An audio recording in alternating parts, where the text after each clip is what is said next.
तो आज अपन डिस्कस करेंगे एक एचसीवी का स्टैंडर्ड सा क्वेश्चन है, काफ़ी ज़्यादा फेमस क्वेश्चन है, मतलब कई लोग कराते हैं क्लास के अंदर इसको। और काफ़ी इजी प्रॉब्लम है, बस बेसिक्स अगर आपके क्लियर हो तो आराम से कर सकते हो आप इस क्वेश्चन को।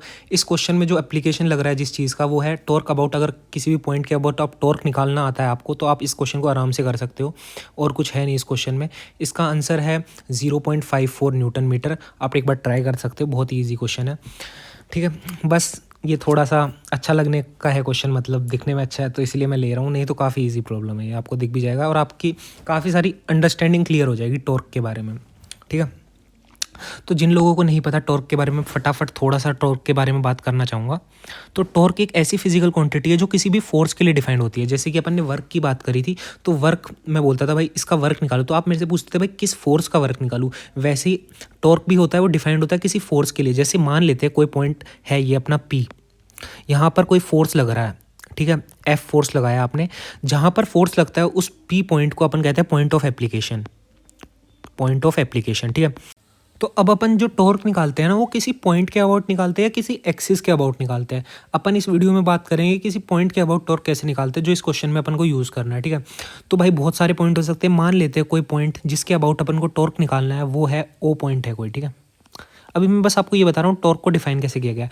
इस पॉइंट के अबाउट अपन को टॉर्क निकालना है, तो टॉर्क निकालने के लिए आपको सबसे पहले क्या करना है, आपको जिस पॉइंट के अबाउट आपको टॉर्क निकालना है, उस पॉइंट से एक पोजीशन वेक्टर ड्रॉ करना है, और जिसका हेड जहाँ पर फोर्स लग रही है उस पे होना चाहिए, और जिसकी टेल जो पॉइंट आपने लिया है उस पे होना चाहिए। जैसे कि मैंने एक मान लिया, ये पोजीशन वेक्टर बनाया, जिसका हेड होगा जहाँ पर फोर्स लग रही है, और जो जिसकी टेल होगी जहाँ पर जिस पॉइंट के अबाउट में टॉर्क निकाल रहा हूँ। और इस वेक्टर को मैंने नाम ले दिया आर, और ये ओ से पी पे लग रहा है तो आर ओ पी। ठीक है, तो ये ठीक है, ये होता है। ठीक है, अब टॉर्क को डिफाइन कैसे करा गया, अब बात करते हैं। टॉर्क को डिफाइन किया गया आर क्रॉस एफ से। ये थी टॉर्क की बेसिक डेफिनेशन, जो चीज़ें आपको याद रखनी होती है।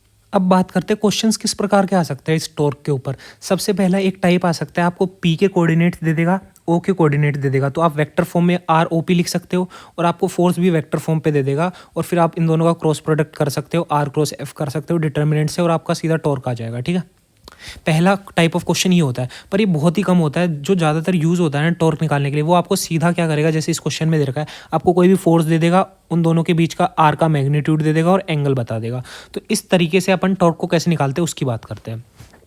तो देखो, टॉर्क भी एक वेक्टर क्वांटिटी है, इसकी यूनिट आप दे सकते हो, ये है फोर्स की यूनिट होती है न्यूटन, और आर वेक्टर की यूनिट होती है मीटर, तो न्यूटन मीटर वेक्टर क्वांटिटी है। एक्सियल वेक्टर है, इसकी direction right hand thumb rule से निकालते हैं, वो मैं आपको बता भी दूंगा कैसे निकालनी है आपको डायरेक्शन, या अभी बता देता हूँ मैं डायरेक्शन कैसे निकालते हैं। तो डायरेक्शन निकालने का एक तरीका है कि आप आर क्रॉस एफ कर लो, राइट हैंड थंब रूल लगा लो कि अपनी फिंगर्स आर की तरफ रखो, उनको कर्ल करो एफ की तरफ, तो आपका जो थंब होगा वो डायरेक्शन देगा टॉर्क की। या आप एक तरीके से सोच सकते हो, जिस पॉइंट के अबाउट आपको टॉर्क निकालना है, जैसे ओ पॉइंट के अबाउट इधर एक कील को ठोक दो, तो ये पॉइंट हो जाएगा फिक्स।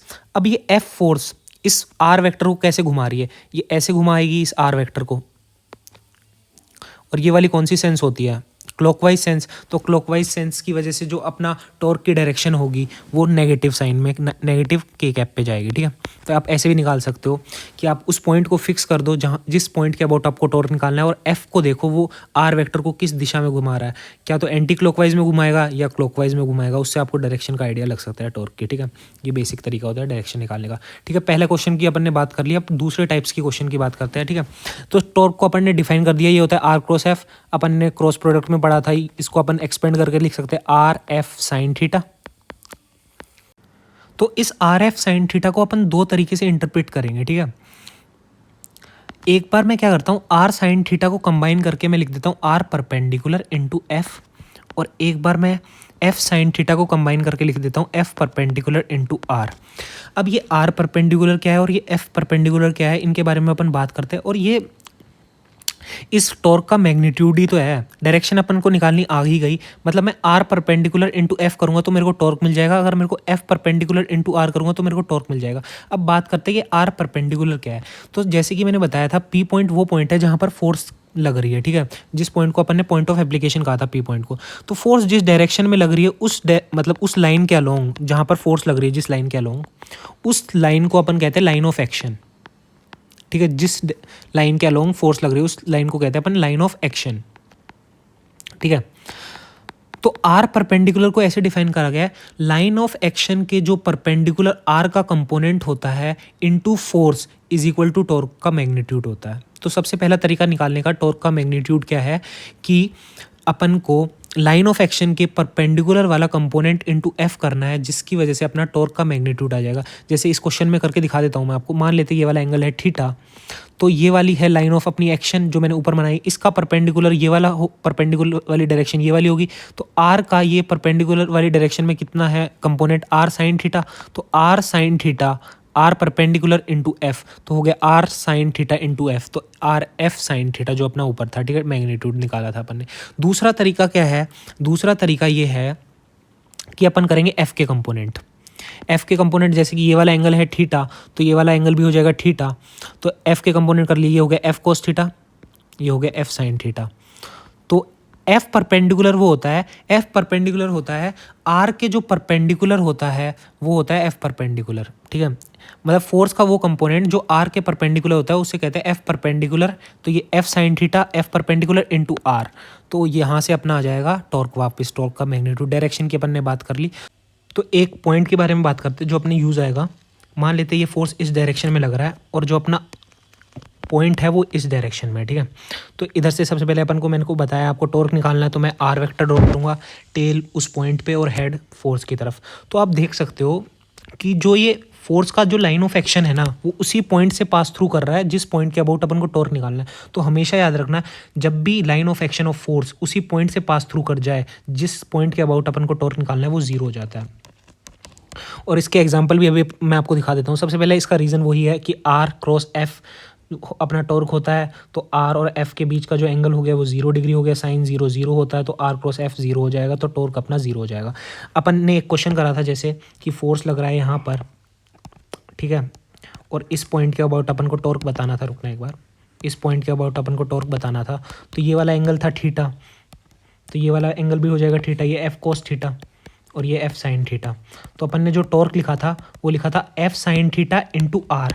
तो एफ कोस थीटा का क्या हुआ, तो देख सकते हैं एफ कोस थीटा का जो लाइन ऑफ एक्शन है वो इसी पॉइंट से पास थ्रू कर रहा है, तो इसका टॉर्क तो 0 हो गया, सिर्फ टॉर्क इसकी वजह से आएगा। तो ये पॉइंट भी आप याद रख सकते हो कि लाइन ऑफ एक्शन अगर उसी पॉइंट से पास थ्रू कर जाए तो टॉर्क हमेशा 0 होता है। तो मैंने बताया इसके अबाउट टॉर्क 0 हो जाएगा। एक टॉर्क को आप ऐसे भी सोच सकते हो कि टॉर्क होता है वो रोटेशनल इफेक्ट प्रोवाइड करता है। तो ये आर वेक्टर को, ये वाला जो कंपोनेंट है एफ कोस थीटा, वो उसकी लेंथ बढ़ा रहा है, इसको रोटेशनल इफेक्ट प्रोवाइड नहीं कर रहा, तो इसका टॉर्क तो 0 होना ही है। सिर्फ जो रोटेशनल इफेक्ट है वो एफ साइन थीटा वाला कंपोनेंट प्रोवाइड कर रहा है। तो अब अपन क्वेश्चन को डिस्कस करेंगे। सारे कंसेप्ट मैं बता चुका हूँ आपको। तो अपन किसी भी टॉर्क अबाउट किसी भी पॉइंट के अबाउट लिखते हैं, वो लिखते हैं आर परपेंडिकुलर इंटू एफ या एफ परपेंडिकुलर इंटू आर। वो डिपेंड करता है अपन आर के कंपोनेंट करेंगे या एफ के कंपोनेंट करेंगे, जो अपने लिए आसान पड़ेगा वो करेंगे अपन, ठीक है। तो अपन इन सब की नेमिंग कर लेते हैं। ये वाली फोर्स को मैं बोल रहा हूँ F1, ये वाली फोर्स को मैं बोल रहा हूँ F2, ये वाली फोर्स को मैं बोल रहा हूँ F3, ये वाली फोर्स को मैं बोल रहा हूँ F4। अब मेरे को इन चारों फोर्स का टॉर्क लिखना है O पॉइंट के अबाउट और मेरा काम हो जाएगा, ठीक है। तो सबसे पहले मेरा यही है, मेरे को टॉर्क निकालना है। तो सबसे पहले मैं पोजीशन वेक्टर ड्रॉ करूंगा। टेल कहाँ पर होगी, जिस पॉइंट के अबाउट अपन टॉर्क निकाल रहे हैं, और हेड कहाँ पर होगा, जिस पॉइंट पे फोर्स लग रहा है। ये मैंने पहला पोजीशन वेक्टर ड्रॉ करा, ये मैंने दूसरा पोजीशन वेक्टर ड्रॉ करा, ये मैंने तीसरा पोजीशन वेक्टर ड्रॉ करा, ये मैंने चौथा पोजीशन वेक्टर ड्रॉ करा। अब मैं सबसे पहले बात करूंगा वो F2 की बात करूंगा। तो F2 के अबाउट अपन को टॉर्क बताना है। F2 के अबाउट अपन टॉर्क कैसे बताएंगे, ध्यान से देखिएगा। तो देखो F2 को से मैं बहुत रिलेट करता हूँ भाई, क्योंकि मैंने भी अपना सारा का सारा फोर्स उसके हार्ट के सेंटर की तरफ लगाया था, ताकि मैं उसके दिल को अपने आसपास घुमा पाऊँ, उसे टॉर्क प्रोवाइड कर पाऊँ। पर आखिरकार मेरा टॉर्क तो 0 निकला। और कैसे निकला वो आपको समझ में भी आ जाना चाहिए। देखो तो आपको समझ में भी आ गया होगा, मैंने ये नोट पॉइंट में आपको बताया था कि अगर line of action of force उसी पॉइंट से पास कर जाए जिस पॉइंट से अपन को टॉर्क निकालना है, तो टॉर्क अपना हो जाता है 0, ठीक है। ये अपन बात कर चुके हैं। तो F2 का टॉर्क हो गया अपना 0, ठीक है। और एक और बात आपको ऐसे भी समझ सकते हो कि r vector and F vector के बीच में जो एंगल है वो 0 डिग्री है, और साइन आर क्रॉस एफ मतलब r F sine theta, sine 0 0 होता है, तो अपना टॉर्क आ जाएगा 0। अब देखते हैं अपन F4 का टॉर्क कितना होगा। तो ध्यान से देखो, सबसे पहले मैंने वही पोजीशन वेक्टर ड्रॉ करा। अब पहले से ही जो अपना जो ये फोर्स लग रहा है वो आर के परपेंडिकुलर ही लग रहा है, मतलब अपन को कोई कंपोनेंट करने की भी ज़रूरत नहीं है, अपन सीधा लिख सकते हैं आर इंटू एफ, क्योंकि जो सारा का सारा फोर्स है वो पहले से ही 90 डिग्री पे लग रहा है, तो अपन को परपेंडिकुलर कंपोनेंट चाहिए होता है हमेशा। ये पूरा का पूरा फोर्स ही पहले से परपेंडिकुलर है, तो अपन को कोई कंपोनेंट लेने की भी ज़रूरत नहीं होगी। तो ये हो जाएगा 4 × 10 जो कि हो गया 40। अपन डायरेक्शन बाद में देखेंगे। अब बात करते हैं अपन F1 के टॉर्क के बारे में। तो अपन वेक्टर को शिफ्ट कर सकते हैं, ये मैंने वेक्टर को शिफ्ट करा, ये हो गया अपना 15 न्यूटन। तो एक कंपोनेंट वेक्टर का इसके अलोंग होगा, जो अलोंग होगा उसका टॉर्क देखो आप क्या होगा, उसका टॉर्क होगा 0, क्योंकि जो फोर्स का डायरेक्शन है कंपोनेंट का वही उसी पॉइंट से पास कर रहा है जिस पॉइंट के अबाउट अपन को टॉर्क निकालना है, तो इसका हो जाएगा 0। और एक होगा इसके परपेंडिकुलर जो कि होगा 15 sin 37 मतलब 3/5, मतलब ये 9 × 6 54 आ जाएगा इधर का टॉर्क अपना, ठीक है, F1 के द्वारा। देखो एक तरीका था अपन ने फोर्स के कंपोनेंट कर लिए, एक तरीका ये भी हो सकता है, आप कुछ बच्चे, ठीक है, क्या करें, ये है फोर्स इस डायरेक्शन में लग रहा है, मतलब फोर्स का लाइन ऑफ एक्शन ये है, इसके परपेंडिकुलर आर परपेंडिकुलर भी निकाल सकते हैं कुछ बच्चे। तो F × R परपेंडिकुलर, और आर परपेंडिकुलर आपको दिख रहा है 6 sin 37 है, ठीक है। तो ये दूसरा तरीका हो सकता है निकालने का। एक अपन इस F3 का भी देख लेते हैं, अब कुछ बचा है नहीं। F3 में भी पैरेलल शिफ्ट कर सकते हैं किसी भी वेक्टर को, ठीक है। ये 130 है तो स्ट्रेट लाइन में 180 का होता है पूरा एंगल, तो ये 30 हो जाएगा। तो एक कंपोनेंट F का इस तरफ हो जाएगा जिसका टॉर्क 0 हो जाएगा क्योंकि सेम पॉइंट से पास कर रहा है, और एक ये परपेंडिकुलर वाला होगा जिसकी वजह से टॉर्क आएगा 20 sin 30 इंटू डिस्टेंस है अपना 4, ठीक है। F परपेंडिकुलर इंटू R करा है मैंने, ठीक है। तो ये हो जाएगा अपना 40। अब आप दोनों की डायरेक्शन देख लेना, इन दोनों की डायरेक्शन आती है अपोजिट, तो ये दोनों कट जाएंगे, लास्ट में बस इसके द्वारा टॉर्क बचेगा जो कि अपना आया था 54। और ऑब्वियसली 0.54 इसलिए बोला था क्योंकि जो अपन लिखेंगे R वो मीटर में लिखेंगे तो वही है। तो काफ़ी लंबी वीडियो बन गई, इतना कुछ था नहीं क्वेश्चन में, बट या मेरे को लगा समझाना चाहिए तो समझा दिया मैंने। सो या थैंक्स फॉर वॉचिंग।